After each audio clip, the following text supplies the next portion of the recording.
Hello, everyone, and welcome to today's episode of Book Musings, Episode 1, where we take a look at how I found freedom in an unfree world. A handbook for personal liberty. I should also point that out, which I think succinctly kind of captures what Browne is up to in this book.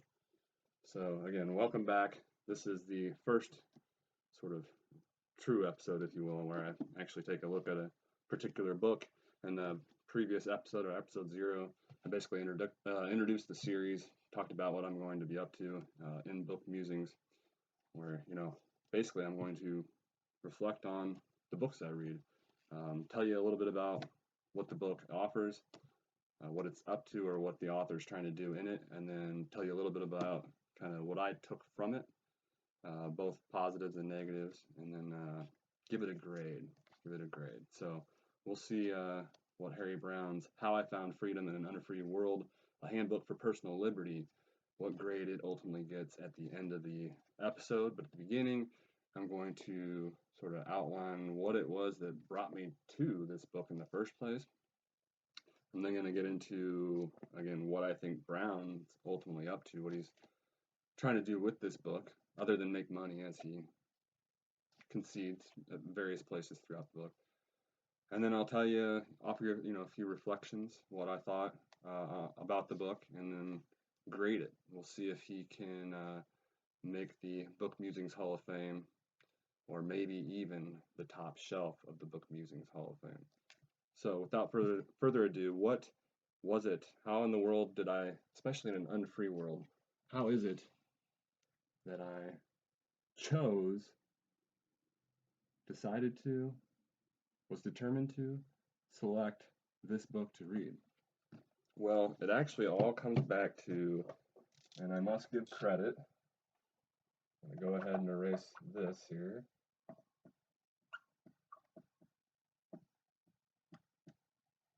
Lorax 2013 is the YouTube channel where I watched several of his videos. I actually don't know his real name.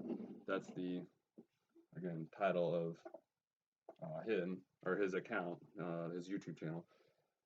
Some very thought-provoking videos, so not only do I enjoy, watching his videos, I haven't watched them all, but I've watched a lot of them. He's probably posted, this is just a guess, but maybe 75 videos, and they're roughly 10 minutes in length each, and they run the gamut in terms of things they discuss. His big issues tend to be money and sort of speculating on what he thinks is going to happen and what issues tend to hold us back. He talks a lot about consciousness as well, though, and I just find his takes unique a lot of times and refreshing in that sense. And he's not one who's hesitant to question maybe the norms or how people just automatically tend to think about a lot of issues. And so I have a lot of respect for him in that regard. He seems, articulate as well. Obviously, learned. I gather from his videos that he's done well investing, or at least that's what he suggests in the videos. Again, I don't really know the guy, but he's also, from what I gather, an environmental engineer is his daily gig, so to speak. But in his videos, he talks about all sorts of things, and I also enjoy reading them in the comments. They tend to be very interesting discussions as well.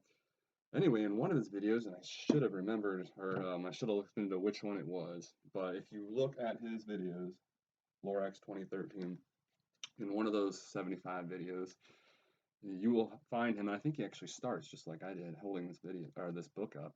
You will see him, referencing this book and speaking to its qualities, its good qualities, and how it's profoundly affected him and influenced him. And so too, the numerous comments below the video itself, you hear people routinely stating how much of an impact this book had on them. One comment, I don't remember if it was from the Amazon review for the book or if it was one of the comments for this Lorax 2013 video, but the person said, he makes it a yearly sort of requirement for himself that he reads this book at least once.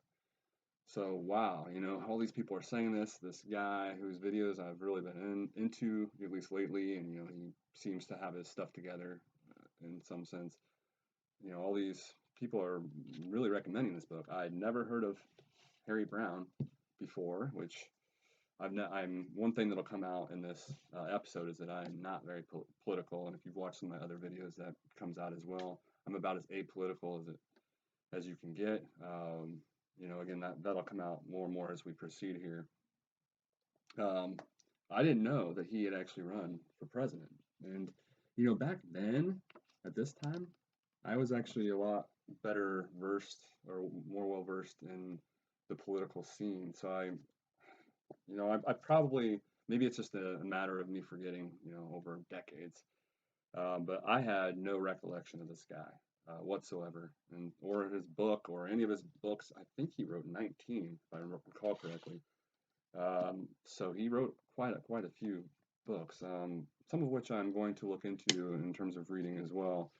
And I probably, not to spoil too much, but I could very easily find myself, I think, rereading this as well. Now, once a year, probably not. There's just too many books, right? But anyway, no familiarity with this guy whatsoever. So thank you, Lorax 2013. Shout out to you if you ever come across this video. Do want to reiterate again that, and it's kind of ironic given some of the things we'll talk about that come out in the book. He runs for president, so he was a presidential candidate twice. And so it's really interesting given some of his reflections on government. And I will say, I'll get into this in more detail, but some of that's what really resonated with me personally. And that again has to do a lot with my own disenchantment with the system we have in place. But more on that as we proceed. So he originally wrote this book in 1973, and I guess it's been significant enough for enough people that it's been reprinted 5 times. So, it's had some staying power. It's described somewhere as a classic. So, I mean, if you've had it reprinted in what is that, 50 years, 5 times, um, it's starting to reach that level, I would say. Now, is it any good? We'll see. So, what is the book about?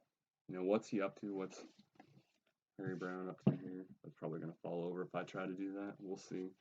So what's he up to? Yep, there goes. Freedom. Give me freedom, baby. Obviously, that's what he's up to. So almost immediately, I have freedom. This word, it has a lot of meanings and it hits me in a lot of different ways. And so when I see a book with freedom in the title, I'm kind of put on guard.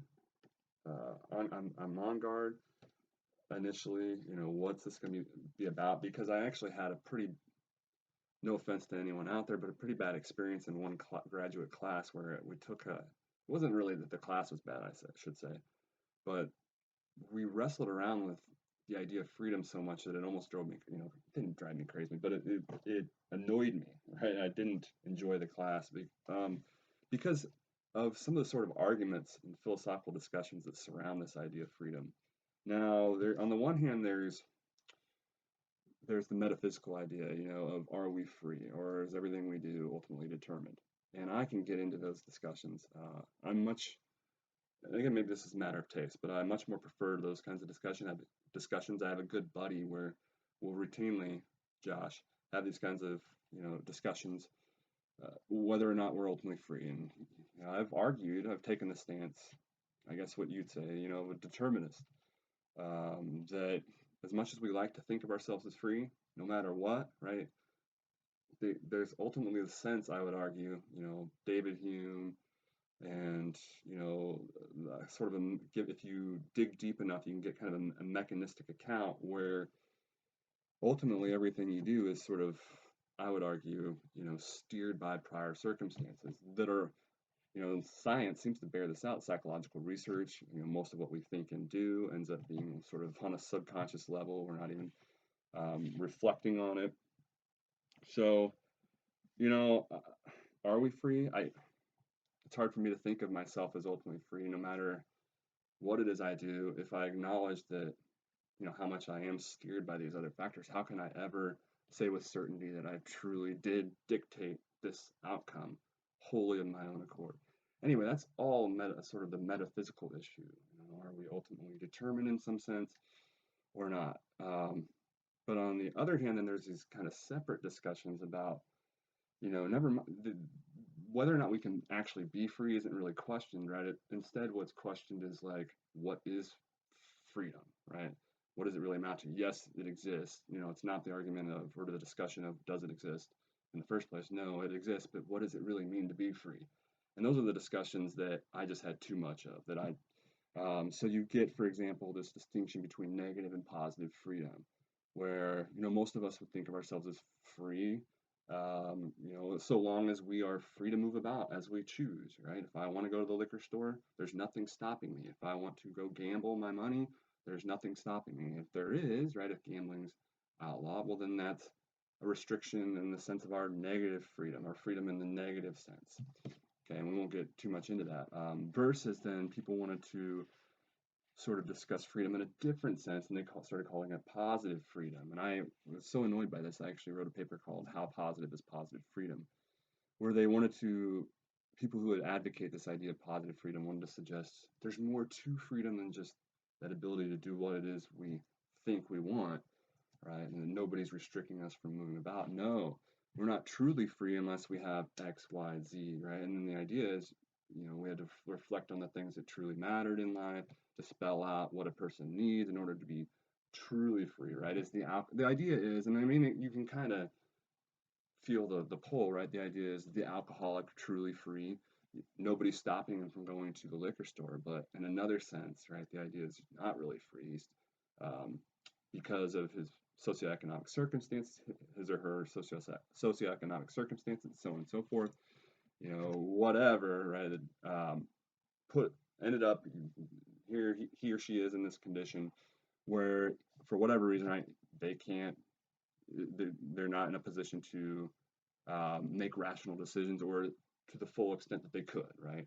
And that right there already is an issue for me. Like, who's going to decide? And that's my whole problem, really, with positive freedom. Like, who decides what's rational and what's good enough? And as soon as you start, entertaining those sorts of discussions, I just think they're problematic. But anyway, here's a couple books that we read actually in that course. That was a course over at the University of Kansas.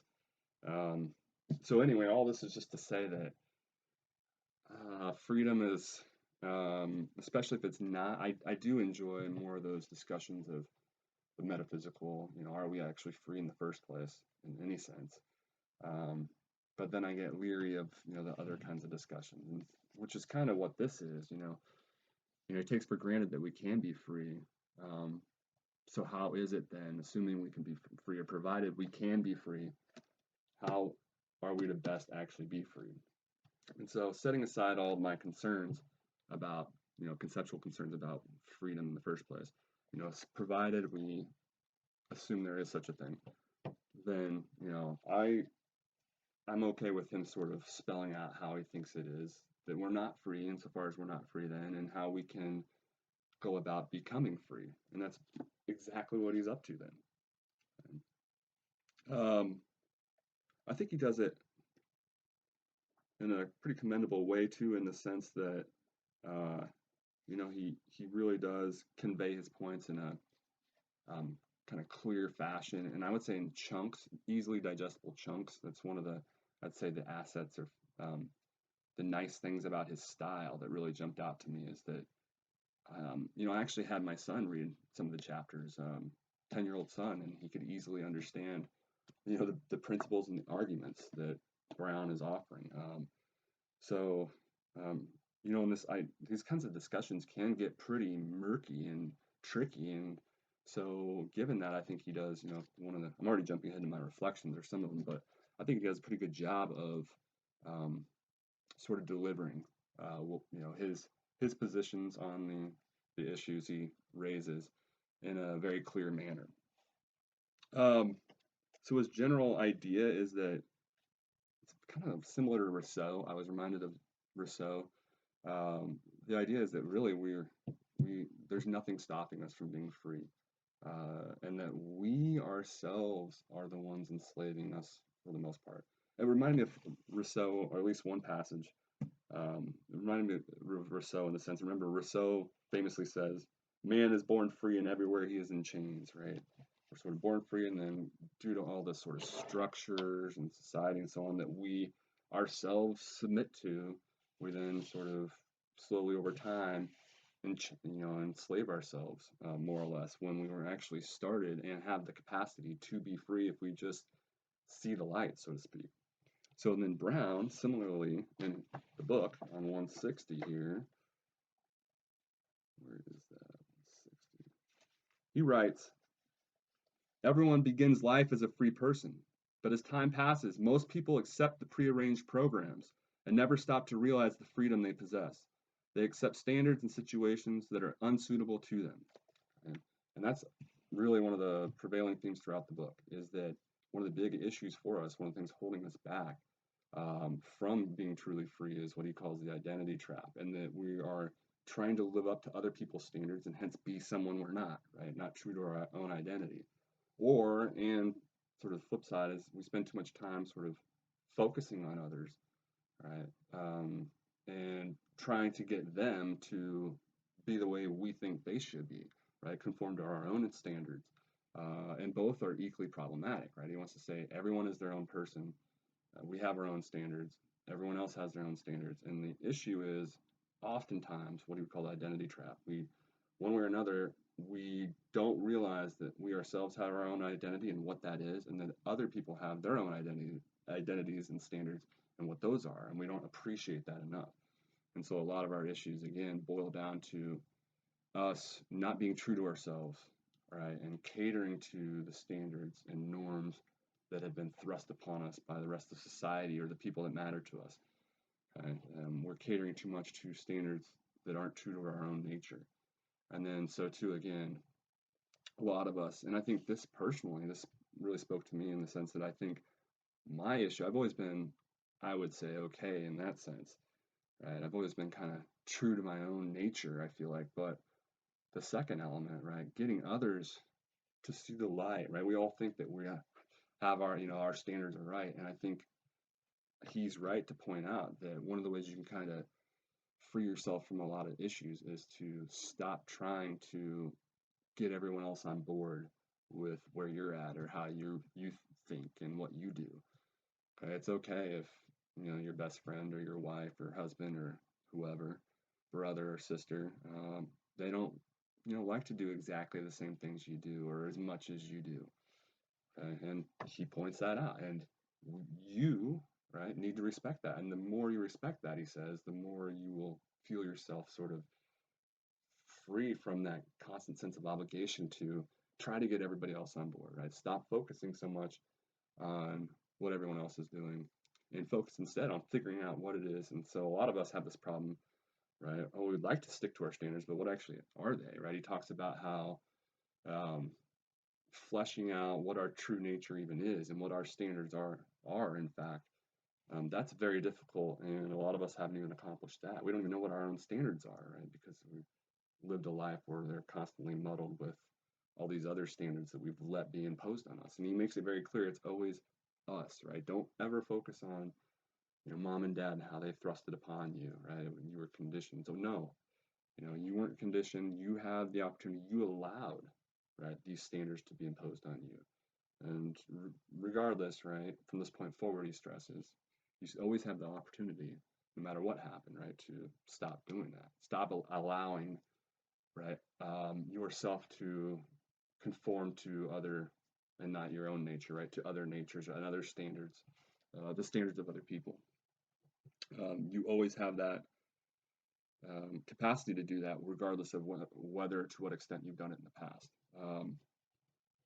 But again, I really like that emphasis on respecting it, so too everyone else has their own standards, and that's equally important and equally freeing to appreciate, and to really respect that, that they do have, right, their own preferences and books they want to read, and not everybody's gonna hate this or love this or think of it neutrally.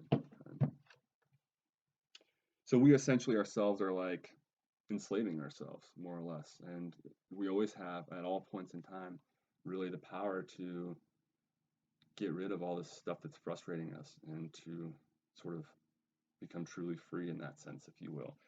We create what he calls like these boxes or traps, but we're really allowing ourselves to be put in them, right? These boxes and these traps that we become victim to. Again, we are allowing it to happen, and we always have the capacity to um, do something about it. And so I've already alluded to like what he calls the identity trap and sort of how that works, and he reflects on that throughout the book. But then he also talks about just a couple of other examples, like this idea of like the intellectual and emotional traps. And so the intellectual trap is, think of somebody who's like super thinky, maybe philosophical in nature, and they fall into this um, propensity to think that everything in life can be structured and analyzed and figured out, and they don't concede enough that their emotional nature, and that we will have these emotions, and that you do have to acknowledge them, and so on, right? So um, that's a big problem. That's the intellectual trap, when we sort of think that we can like reason our way through everything to happiness without the aid of emotions and at least acknowledging them and so on.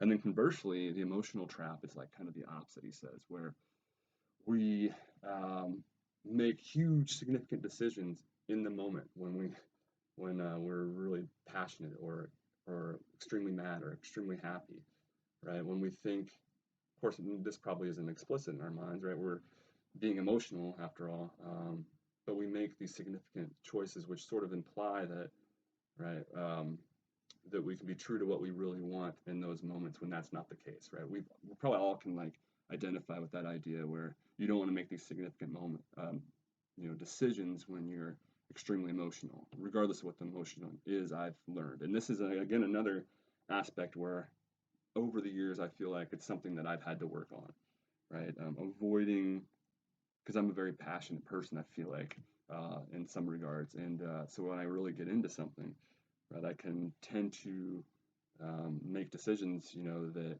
if I just reflect a little bit more, right, maybe I wouldn't have been as inclined to, um, do or say. Another like sort of similar thing is, you get an email as an instructor, and instructors can relate to this. Maybe, or anybody really can relate to this. You get an email and it's annoying, right? You want to just, how could this person think this, or how could they say this? What are they thinking, right? And you want to, and what I've learned, right, is over the years is to not immediately respond in those cases, right? Because you've been triggered, so to speak, and your emotions are going to affect what it is you're saying. Even if you realize this, right, it's still going to affect what it is you're saying. So I've learned to just, take some time, at least wait 15 minutes, and then revisit it. Maybe go for a run, right, and mull it over if it's super significant or a real significant issue. For me personally, I like to go reflect on it, on a run, and that tends to help. So, um, again, that emotional trap that he speaks of, that's something that, resonates with me, you might say. So, I've already mentioned this, right? The idea is then in general that the key to freedom then is to recognize, figure out what your own identity is, and then cater to that. You are your own person. You matter, you yourself, and so don't be susceptible to the tendency to think we ought to behave in certain ways, given what so and so says, or what our tradition says, or what mom and dad says, or what our nation says, or what the president says, right, or what Harry Browne says. He even says that, right? Don't take what I say as, the truth necessarily. Okay. So figure out who you are, flesh that out, and then live a life according to that. Your life does matter.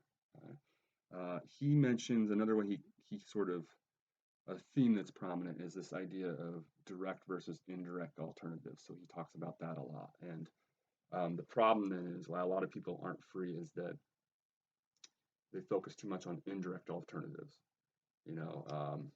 Things that, trying to, as we talked about, right, focusing on getting other people to change their behavior and, in some sense, their identity, instead of focusing on what you can directly control. That's the indirect alternative. So, of course, he offers so many examples, but like, imagine you want some sort of change, right? Rather than focusing constantly, like, in the political system or something like that, or trying to spearhead a movement, some big old movement. And he talks about how you can never have, there's never a consensus, there's too many individuals involved. That'll never be as effective as instead doing something that you yourself have complete control over, a direct alternative, whatever that might be, right? Don't focus on what others are doing, but rather focus instead on what you have direct control over yourself. So that's a very prominent theme throughout. And again, what he would say is indicative of a common tendency we have through, again, focusing so much on others, we lose sight of the more direct alternatives, which will make us much more happy, he says.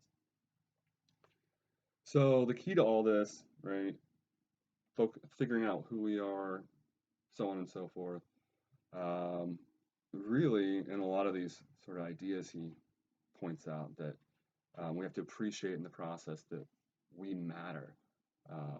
That look, our life is important. Our happiness does matter, and that should be the only deciding factor in every decision we make. Regardless of what others might tell us or what other standards might be out there, he thinks that it's the only rational sort of way of looking at it, right? Should have us having our own life and our own happiness as our own standard at all times, right? Our own reason for acting at all times. And he also argues that, look, all of us are self-interested, if we're being honest with ourselves, that everybody is self-interested. What's different is just the degree to which they acknowledge it or not, right? So a lot of this is definitely reminiscent of Ayn Rand and the points she makes in her novels, Atlas Shrugged, The Fountainhead, and so on, which he finally acknowledged. I went through this book constantly being reminded of Rand. I'm like, this could have come right out of Rand. I kept thinking throughout this book. He must have read Rand. He must have read Rand. And then finally, what page was it? Way towards the back. He writes, yeah, he acknowledges a debt to Ayn Rand, and he cites, he mentions Atlas Shrugged and The Fountainhead, but all this comes in the appendices at the very end. He kept me hanging. Harry, were you influenced by Rand?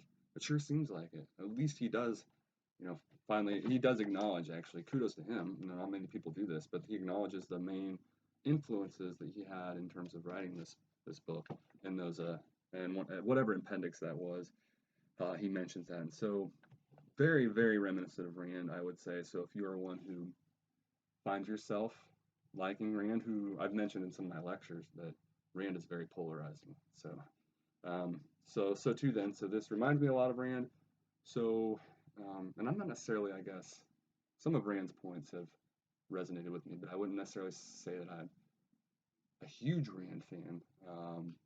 But I guess what I was getting at is that, if you like Rand, odds are you probably would then find this appealing, because it definitely, the points he raises philosophically are totally congruent with the ones that Rand's raising throughout her stuff. Again, that idea that we should always live by our own standard, right?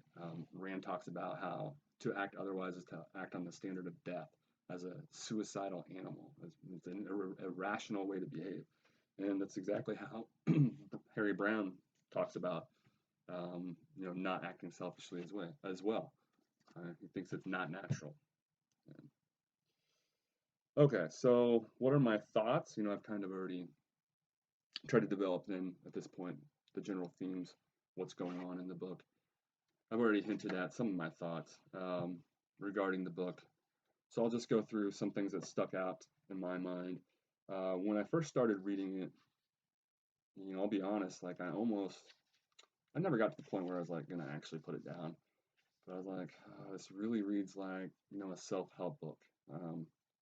With some just random Joe Blows tips to improve your life, but it was, usually art, very in a superficial manner just to make a buck. And after all, it is a handbook for personal liberty. It does read as if it's a self-help book, and I guess it is ultimately a self-help book. But I guess the point is that as it doesn't take long reading into it, and then you're like, okay, there's some serious substance to this book. And so I guess I'd point that out, that there is, upon that very initial encounter, there is that sense in which, like, is this just another superficial self-help book, or is there, more to it? And there is definitely more to it. I mentioned, earlier how I do find his style very accessible. I had my son read it. I can't imagine really who wouldn't be capable of reading this. Now, whether or not they would agree, that's certainly a altogether different point.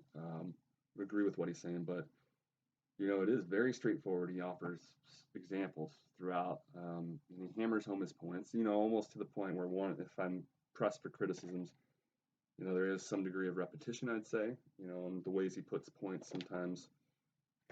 He's just making maybe the same underlying point in a slightly different way at times, which he acknowledges as well. And he'll say, like, this is just a version of the identity trap or something like that. But on the other hand, I think that's, beneficial in the sense that for those that maybe didn't get it the first few times or didn't have a clear grasp of what why he thinks it is what he thinks, putting it that slightly different way 100 pages later, that might be helpful. So, anyway, very easy, very accessible. It can be read in chunks as well. I guess is kind of one way I'd put it, that you can pick it up, read a chapter real quick, and then put it down. I like to bring it when I go to pick up my kids from school. I just would have it and usually read a chapter while I was waiting in the line for them to get released, and for me to pick them up. But then I could put it down, and come back to it, and didn't have that extremely disjointed feel from doing that. So I guess that's kind of the point. Very pick upable, if you will. Blah blah blah. Oh, so another thing that really stood out, that resonated with me, is his reflections on the government, which I kind of alluded to at the beginning, especially of the episode. But I've from a very early age, I've reflected a lot on government, and at least the one that we have in place, and have grown over the years more and more dissatisfied with it. And I'll be honest, and I'll have an episode in the Great Philosophical Abyss at some point talking about just this issue. Should we feel compelled to vote? And I'm familiar with all, or at least a lot of the popular arguments for why we should all feel compelled to vote. But I don't vote, and I feel very strongly about it, actually. And so when somebody tries to convince me that I ought to, well, anyway, it's something I've reflected a lot about, and it's something I've felt strongly about for quite some time, actually. So for decades, I haven't voted. Again, because I just, without getting into it in too much detail, just think the system's broken. I'm of the opinion in general, again, without getting into too much detail, that until we get economics out of politics, that I'm not going to play this political game where I feel like, we just have ultimately two sides, two puppets, really, that are being steered by the same corporate interests ultimately.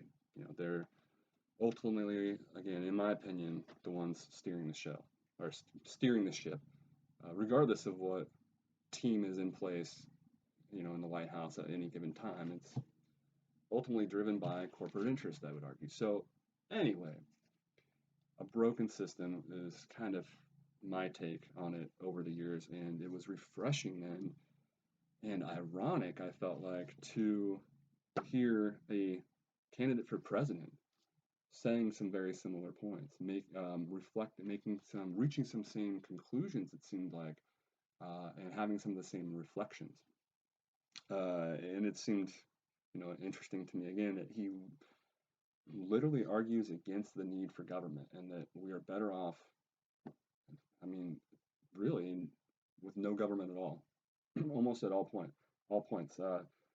So I haven't really looked into it in more detail, but now I'm kind of curious, what was his platform then? Given what he says about government in here, how would he just disband the government if he would have been elected? So actually, I was so intrigued by this book, and particularly what he had to say in what was it, chapter 7, I think, is where he has a few different chapters where he talks about government. But chapter 7 in particular was so intriguing to me and thought provoking that I actually ordered a copy of it for a friend of mine and sent it to him. And the first thing I said is, start with chapter 7, read it, and let me know what you think. Because it was, again, he did a good job of capturing a lot of sort of my issues that I've had. Now his run deeper, I would say his criticism is deeper than mine. Mine is that I don't necessarily have an issue. I don't know. I'd have to think about this, but I don't necessarily have an issue with government per se, but our government, right? The one that's in place, basically is dictating our lives. That's what I have an issue with. He has an issue with government in general. The very idea of government, which he fleshes out, he defines, and so on. So it's just very interesting to be able to relate to someone else who seems to have some of the same issues. Again, his run much deeper. He seems to have an issue with any sort of government, but at the same time, though, in fleshing out his position, some of what he says very much resonated with me. Then, as he says a few different times, he also doesn't vote apparently, and that started. I've got the. So he says things like, many others abstain. So this is from 61 of the book. Many others abstain from voting because they realize their individual votes are irrelevant to the outcome. Of course, we've all probably had that sentiment at some point, but then we're always told, well, if everybody thought that way. Of course, I'm not going to address that here, right? I will probably dedicate an episode of The Great Philosophical Abyss to that at some point, really getting into that and, saying why it is I have my position on this. And then on 168, though, he comes around and says, I quit voting 10 years ago and haven't missed it in the slightest. So this was written in 73, so from 63 onward. And then he I think he echoes that in the appendix when he's writing after the 25th year edition, same sort of sentiment. So what was it, 10 years before, 73, so 63 all the way up through pretty much arguably, to my knowledge, the rest of the end of his life, which I want to say was like 2006. So for, what is that, 40 some years, half of his life at least, he didn't vote either. I really enjoyed, again, the discussions he had on government and some of the issues. He sort of, one thing that was really interesting was he had an analogy to like the mob and, how we feel threatened by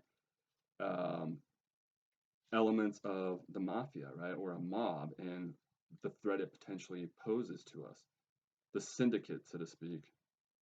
And he says, well, basically, I'm not going to get into it in detail, but he says basically the government does all those things. The government is currently doing all those things. And again, I'm not going to go into his specific reasons, but extorting money, et cetera, taking money without consent. You have to do things a certain way or else. Very much similar, he says, to being extorted by the mob, so to speak. So why think without a government in place that would be any worse off when it's already doing the things, he argues, that we fear would be in place otherwise?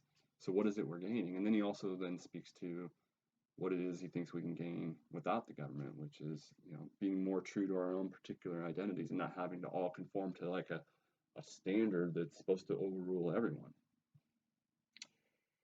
So in some sense, you have this, I saw this out in the library, brought it in because it's fitting here. He's the closest thing I come across to a real life philosopher king. So Plato in his Republic and, elsewhere develops this idea of the philosopher king as the one who should truly be ruling.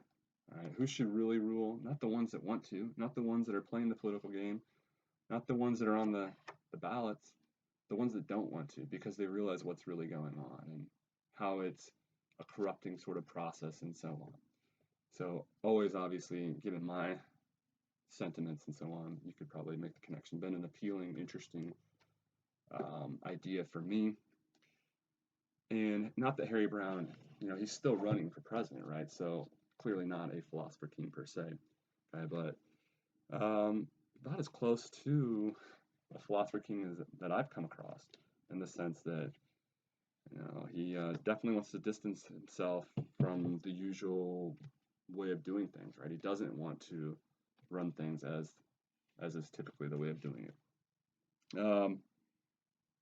So if I ever was to vote again, ever, it would be for someone like this guy, I guess, who seems to have a lot of similar takes on a lot of similar issues. So if you can't tell, again, I don't agree with a lot of what he says necessarily, but a lot of it did resonate with me, and he does do a good job, I think, of articulating a lot of the positions I have, or the reasons for taking those positions that I have. Maybe arguably better than I could myself if I sat down and tried to write a similar book. I don't know that I'd have this accessible of a style to go. I mean, I have his, the thoughts, and similar thoughts and so on, but yeah, there's a lot of good things to say, I'd say, about this book, if you couldn't tell. Okay. So I mentioned Ayn Rand. Okay, 379. That's where, yeah, he mentioned, I'm particularly grateful for the help I've received in years past from Alvin Lowy, Marianne Hall Landers, and from the writings of Murray Rothbard and Ayn Rand. And then he also later, in that same appendix, or actually it's a different appendix apparently. So that was Appendix B. Okay, yeah, and then Appendix D is where he cites particular works from Rand that he found. I think it was The Fountainhead and Atlas Shrugged that he found, particularly enlightening. So what sort of criticisms? Nothing's super substantial. I mentioned earlier how there's a little bit of repetition, but that could also be seen as a virtue in some sense, because if you don't get it the first few times, there's, especially the deeper you go in philosophical depth, the more you kind of have to make your point, because the more likely it is that some people haven't been following you, and the more you make the point, then you get a few more on board, right? So I don't know, I it was so straightforward a lot of times to me that then needing to make the point a few extra times wasn't necessarily necessary, for me at least. But so there is some repetition. You might also argue, that he's really, if we're being honest, not offering anything necessarily novel. You do see most of what he says come out in Rand, in particular, and I would say a lot of what you see in Rand comes out in Nietzsche, and then who knows? You might argue, Nietzsche is born out originally in all these other threads, right? As Nietzsche himself would say, we're all just driven by these various forces. And we think of ourselves as unities, or as having an identity, when really we're comprised of thousands of different influencing forces. Anyway, so to Harry Browne, maybe there's nothing particularly new. Maybe it is sort of handed down to us from the likes of Rand and Nietzsche. But again, the way he delivers it, I think, at least in my mind, is more accessible than both of those. I would say both those writers. Now they're not, maybe ostensibly at least, trying to do the same thing he is, right? He wants to help people, it seems like, but also make money. He says, he's one who appeals to that idea of self-interest. Whereas I think, Rand and Nietzsche, they were speaking to humanity in a, I don't know, in a more philosophical sense than I guess Browne would be. I mean, he's speaking to humanity as well, don't get me wrong, but they had different projects, let's just put it that way. While trying to deliver the same points, I would say, and acknowledging that they were up to different things in doing so. He does an admirable job. The whole point is he still does an admirable job, though it might not be novel stuff, of conveying that stuff, right? Of illustrating Rand's points, you might say. So for example, if you are one who has read Rand and maybe it wasn't super clear, you would be one who, for that I would wholeheartedly recommend this to them. Maybe you found Rand sort of attractive, but again, you couldn't fully flesh out what it was she was up to. In some sense, I think Browne could help you. Um, oh, the only other thing I guess I would mention in terms of a criticism, it is weird. It's more just, it has nothing to do with Browne, but like the formatting at times, you have like, you know, lots of blanks and then weird on the next page, then something, and then just weird spacing at times. Um, I don't know. That's probably not the best example, but it's just weird. And then some like sentences they'll cut off like halfway through when they could have kept going, and then they'll come down here. Other than that, though, again, which is weird, those are really the only criticisms I had. There's nothing super substantive, I'd say. A lot of it's just cosmetic, that formatting crap, which, again, that's not probably Browne's fault to begin with. So, real quick before I end the episode, I think pretty highly of this book at this point. Now, I've only read it once. It is a book that I think I will revisit, and maybe even soon. And I should say, actually, so he kind of outlines his views, the themes that I mentioned, but another virtue of what he does, and a lot of it then, is he tries to offer practical tips and like tools and exercises that I actually found very intriguing especially towards in the second half of the book. Ways of like assessing what our true nature is. Go through your day literally and label everything in certain ways and try to parse out then what is essential to who you are and what makes you happy and what doesn't. Also, another sort of exercise he says is like when you are regretting, or not regretting, but really trying to avoid a certain situation and you dread it and you have a lot of anxiety, he says, go through it ahead of time in your mind over and over and over, and kind of a way where it desensitizes you to it so that then you are fully prepared. He says, imagine the worst, so that when you actually go to it then and go through the process, it will barely phase you, right? You're totally ready for whatever, right? And he says it's going to be tough to go through that initial process in your mind, right? But it'll be worth it in the end, because then you can carry it out, actually go through it. Because a lot of us, we never get to that point, because with the dread and anxiety, we never get to the point of actually having the conversation we have to have, right? Or making the move we have to make, or having, going through the doors we don't want to go through it, right? He says, consider it all in your mind. So another sort of tool he offers, which I thought was interesting. So I can definitely see myself revisiting this book. I want to go through and actually do those extra. I didn't actually go through and label my, everything I do during the day. But I do actually want to do that and see if that's helpful. And in some sense, I feel like I've made a lot of progress in respect to what the kinds of points Browne's talking about in the last few years of my life. And so, I consider myself free in the sense that he's talking about. So I don't know that I necessarily, the point is that the exercises aren't as necessary to me now, but if I had read this 5 years ago, this would have been extremely helpful for me, because, maybe I would have seen the light, so to speak, a lot sooner. It took me so long to sort of see some of the points that he raises. And again, those exercises would be very useful, if you aren't to that place of freedom that he speaks to. Okay, so obviously big fan, intend to revisit it, so that should speak to its merit, at least from my perspective. So what am I going to give it? By the way, that's not Harry Browne, just in case you were confused and I lost my eraser. What should we give this book, which is clearly good in my mind? Well, did it reach the top shelf? Did it reach the Book Musings Hall of Fame? We are going to give it an A, and I do consider myself a difficult grader. I don't think there'll be a lot of A's. Who knows? Maybe all the first few ones I encounter will be really good. We'll have to see. And I do want to say that, so it's made the Hall of Fame. Kudos, Harry Browne. The first episode, and we have our first entrant. So kudos, Harry Browne. I also want to say that I think Mr. Browne's book has the potential to hit the top shelf upon further reading. So when I do revisit this, there's some chance that I'll actually revise my grade and improve it. That's not out of the realm of possibility. Of course, I might always lower it a bit. I'm not sure.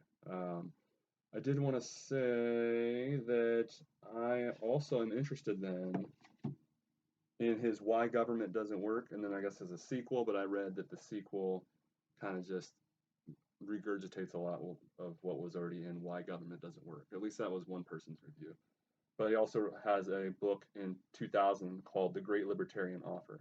So he did run as the Libertarian candidate in 96 and 2000, by the way. I think I mentioned that. But so these two other books, I'll probably just pick up one, maybe Why Government Doesn't Work, which he wrote in 1995. So this again was 73. So this book, at least, made the Book Musings Hall of Fame. I'm not sure where the other book will whether it'll make it there or not, but I am very much looking forward to it. I was very impressed with this book. I guess I'd leave you then with, so good job, Harry Browne. Kind of leave you with what I'm reading or possibly going to make an episode on next. So I just got in the mail, just ordered this one. So this is a never-ending thing in my mind. I reflect so often on the screens in our daily lives and how much screen we get, and especially with kids, it's something I literally shout out percentages to my daughter now. 85, 86, supposed to be the percentage of her day that she's been either looking at her phone or her computer, and granted, everything she does, she is remote for school, so she has to do school stuff through this, but the idea is we spend so much time, right, on screens, and a lot of times it's deemed necessary for work, school, etc. It goes back to the whole, the idea is technology, has it been for the best or not? I think I mentioned, right, that I've been intrigued. That's kind of, maybe this is the last episode, but my work right now, I'm interested in the intersection of technology and happiness. So not a surprise then that I picked something like this up. Again, very much looking forward to this. This was written a while ago, I think, but I'd never heard of it, came across it. So also picked up this. This was written a long time ago, back in the mid-20th century, I believe, but never got around to reading it. Really looking forward to diving into that one too. And the one that I've been reading along as I've been reading this one, I actually started this one earlier, and I'm reading this as well. Who knows when I'll get that one finished. Super good book right here too. So Joe Rogan, I listened to the Joe Rogan podcast, and he had an episode with Matthew Walker. This PhD, where does he teach? He teaches somewhere, does research. I want to say it's over in professor of neuroscience and psychology at UC Berkeley. Has a degree from like Cambridge, I think, somewhere over in Great Britain. Anyway, I could tell, this guy was really interesting and knew his stuff, really knowledgeable. And sleep has always been something that's been super fascinating to me. I mean, it's basically like not existing. I feel and think about the percentage of our life that's been not existing. If you think about it in that sense. So much of our life is spent in this state of sleep. A topic that's always fascinated me, and so hearing him on that podcast was super intriguing, and so I had to pick his book up right away, and I've been reading this, and I'll probably do an episode on this. It's super, super fascinating. Some of the stuff, like, for example, you can kind of control, the research shows, control what it is you remember in some sense. So they've done studies, and if you sort of tell yourself in your mind before you go to sleep what it is you want to try to remember and what it is you don't, that'll literally have an effect on what you then remember the next day and what you don't, and then long term as well. Just fascinating stuff. So reading that as well as a few other books, but that's it for now. Thought I'd mention then, what might be on tap for the next episode. But that's it for now for episode 1. Harry Browne's book, How I Found Freedom in an Unfree World. Kudos to, again, Lorax 2013 for setting me down this path that I otherwise would have never, known was even there. How often does that happen to us?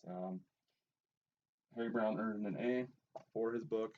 There is a reason why it's been printed 5 times in my mind. hopefully you enjoyed the episode, and I look forward to then episode 2. Thanks.